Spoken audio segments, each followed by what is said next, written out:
The role of effective information, education, and communication in environmental advocacy by Mara Vanessa A. Fergiliana, J.D. Magbalot, and Maria Celine I. Over the centuries, countries worldwide have experienced environmental destruction and degradation. Generally, it is accounted with human activities with continued extraction of ecological goods and services to sustain needs of booming world's population.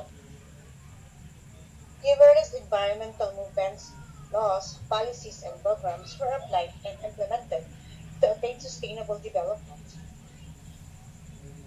In the current debate on sustainable development, communication and education are the driving forces of environmental learning processes.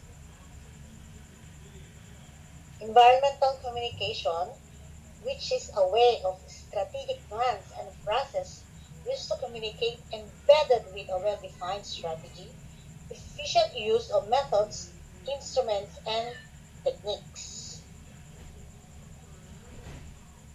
Be an advocate.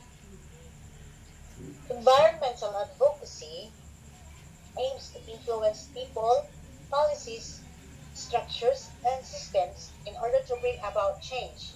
It is about communicating with those in power and persuading them to act in more just and equitable way. Advocacy works in many different activities. It can be carried out alone, with a group of people, or as a part of a network, coalition, or alliance. Effective advocacy works requires planning, methods, and strategies. To inform and educate the people, there's a need to have communication tools and materials which we can convey our message in a clear and easy way. Mobilizing the public is one of the few approaches. This is about telling the public about the situation, the problem, and the potential situation so that they can be encouraged to take action. Mobilizing the public, sometimes called campaigning, which includes arranging public meetings, taking part in demonstrations or marches, writing newsletters, asking people to sign petition, or preaching. Information, education, and communication is an important tool to disseminate and convey messages, practices, approaches, and ideas which aims to create awareness, motivate, and educate target population with the use of appropriate ways of communications. Examples are public meetings, demonstrations, or marches, newsletters, and petitions. These are forms of IEC combines strategies, approaches, and methods that enable individuals, families, groups, organizations, and communities to play active roles in achieving certain goals.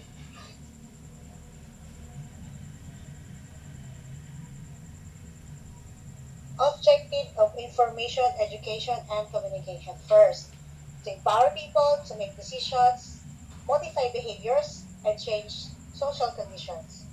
Second, to reinforce what people already know and to contribute to changing attitudes and behaviors. Third, to synthesize a process of environmental education communication based on community cultural activity area. And lastly, to evaluate the efficacy of the environmental education communication practices. Information. The word information and social interaction is used in different ways. We speak of useful, valuable, factual, reliable, precise, true information, and so on. Information is about something. It can be about an object, people, situation, or events, and others. The information involves informants, advisors, reference books, compilers, as well as the act on the information. Education. Education is concerned with opening out the horizons to choose his interest and mode of living. It is a process of continuous interaction between educators and learners. It helps to mold the behavior pattern of man and to adjust himself.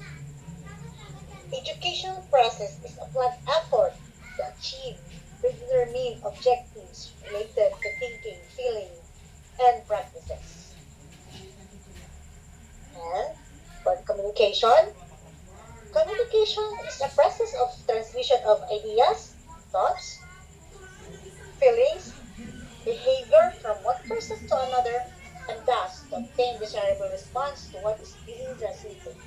Communication can be both verbal and non-verbal. The audience receiving the information, what, the content of the information, and how the methods to be used to convey the information, and action, the approaches to promote change. The importance of IEC. IEC plays a pivotal role in creating awareness, mobilizing people, and making development process participatory through advocacy and by sharing knowledge, skills, and techniques. IEC steps. First is identify an environmental problem or issue. It can be global, national, or community-based. Second, do an analysis of individuals, groups, and institutions that may affect or be affected by your advocacy plan. Third, we have set your objectives. It must be specific, measurable, attainable, realistic, and time-bounded. Fourth, identify the specific advocacy approach or strategy that match the objectives and audience. Fifth, identify your partners, networks, and collaborators. For the sixth one, develop messages and selecting channels. This part should be carefully planned as this will dictate the success of your campaign. Next, for the seventh one, prepare detailed schedule and budget preparation. All the details and logistics should now be properly planned. For the next, decide where you will get your funds. You have to clearly indicate how you will fund the campaign. And for the ninth step, data collection and analysis all throughout the planning processes from the start to the end. Last, monitoring and evaluation. There are kinds of IEC approaches and methods. First is the individual approach. This includes the methods like home visit, individual contact, counseling, self-administered questionnaires. The materials can be used are photo folder, booklets, leaflets, kits, flashcards, models. For the strength of this individual approach, this can be used for sensitive or emotional topics. Also, method is inexpensive, it does not require time for interviewing, it can reach people who are difficult to reach. As well as respondents can keep their privacy. For the weakness of this approach, the ITC materials are often insufficiently comprehensive or inadequately designed to local needs and issues. In many instances, print-based ITC materials are too lengthy, often repetitive, extremely generic, boring, outdated, and even inaccurate at some places. As well as there will be language barrier, the translation to local dialect. Next, for the group approach, we have a focus group discussion as one of the methods, as well as demonstration, role play, lectures, symposium, workshop, conference, and seminars. For the materials, you can use film, tape recorder, television, video, flashcard, funnel graph, tablet show, flipbook, booklets, and leaflets. The strength of this approach is it provides in-depth information on the target audience's insights, belief, perception, language, interest, and for the focus group discussion, discussion if it stimulates more in-depth responses and allows for more opinions. The weakness, make sure that everyone in the group will participate and will not be monopolized by a few participants. Make sure that the group selected will have more or less the same characteristic as the target audience.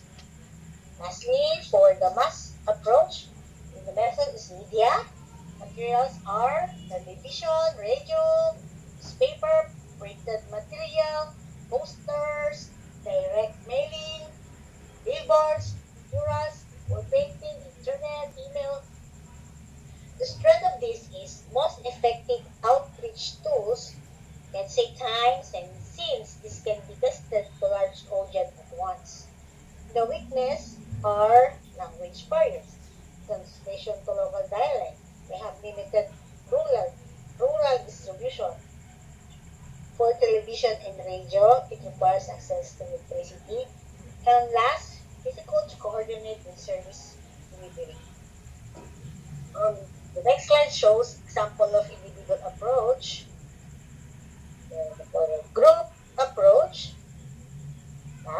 next is the mass approach. Applicability of the IPC approach. Mass approach, such as television and radio, can reach thousands of people, while individual focused print materials can only reach a limited number of individuals at limited place. Target audience would determine what would be the best IEC materials to be used. Individual approach example, applicability of zero waste management posters, plastic bag, 3 hours of solid waste, and waste segregation. For group approach, we have focus group discussion on several environmental problems. Then next is puppet show on example plants and animal conservation. Then poster making for children, showing pollution, climates, and others. Mass approach. It's the big campaign. Includes climate change, is globally problem, as well as water conservation, air pollution, and so on. Conclusion. The environment takes a different meaning with different people. The general perception is in order to work with the environment together with its natural resources, you need to be an environmentalist. Integrating IEC activities at personal, group, mass media, and restaurant level make sure that change in environmental awareness and behavior is possible and attainable. For documentation, the effectiveness of IEC materials depends on the relevance, creativity, appeal, simplicity of the content and language, as well as accuracy of information, length of materials, cultural appropriateness, availability, and modes of dissemination. For the purpose to have effective environmental advocacy through the use of IEC, know your audience. Select the most appropriate material, check the strengths and limitations of different IEC materials, and evaluate action taken. Strategies to improve IEC activities and services. Improve quality of services through knowledge and skill development. Make supervision more oriented towards problem solving. Link supervision with training at various levels. Concentrate on local field problems, both for development, training, materials, and reuses. Next, streamline supply systems to meet the local needs. Then combine interpersonal communication strategy with mass media approach. Next, establish relationship between various levels and elements of the system and improve performance levels through continuous interaction, monitoring, and evaluation. Um, According to Wangari Maathai, a winner of the Nobel Peace Prize, the environment and the economy are really both two sides of the same coin. If we cannot sustain the environment, thus we cannot sustain ourselves. Thank you and God bless